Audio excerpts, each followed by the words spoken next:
අනුර කුමාර ජනාධිපති රත්නපුරේ ජනතාව දැක්ක ගමන් බෙස් එකෙන් බැහැලා හතර වටේටම නෙලපු හැටි. මෙන්න සම්පූර්ණ විස්තරය.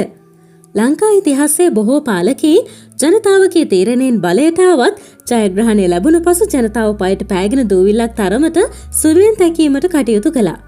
ඒ සියලු අමිහිරි මත කතුකා දැමූ ජනාධිපති සහෝදරයා ආරක්ෂාව පිළිබඳ නොසිතා රත්නපුර නගරාසන්නේ ජනතාවගේ දැඩි ප්‍රතිචාර හමුවේ බෙන්ස් රථය නැවැත්වීමට කටයුතු කර තිබුණා.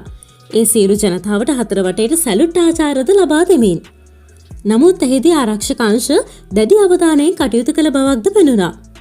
මෙහිදී අනුර ජනාධිපතිවරයා රත්නපුර පතල් හා සම්බන්ධ ගැටලු විනිවිද භාවයකින් හා සමානාත්මතාවයෙන් ජනතාවගෙන් විමසා සිටීම සියල්ලන්ගේම විමතියට හේතුවක් වුණා.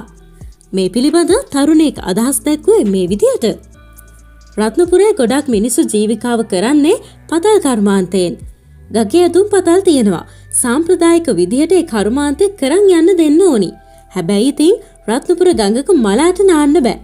තනිකර බොර එන්නේ. ඒකට තව හේතුවක් ලොකු මැණික් මුදලාලිලා කරන බැකෝ පතල්. ඔක්කොම රොන් ටික එන්නේ ගඟට. හැබැයි ඉතින් නා යන අවදානමකුත් එනවා. ඒ වැලි ගොඩ දාන්න ගියාම මගේ දැනුම අනුව මිනිස්සුන්ගේ ගෙවල් වල වැඩවලට වැලිත් ඕනේ. මිනිස්සු පුරුදු වෙලා ඉන්න රස්සාවෙන් හම්බ කරන්නත් ඕනි. හැබැයි ලොකු පොරවල් පගා දීලා ගගමායිමත් එක්ක බැකෝ ගහනවා. උන්ට ප්‍රශ්න නැහැ. ඔවට විසඳුම් කොහොම හොයන්නද මන්දා යනුවෙන්.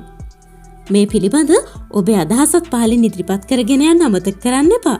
ගිහින් එන්නම් ඊළඟ වීඩියෝ එකකින් හමු වීමේ බලාපොරොත්තු ඇතුව.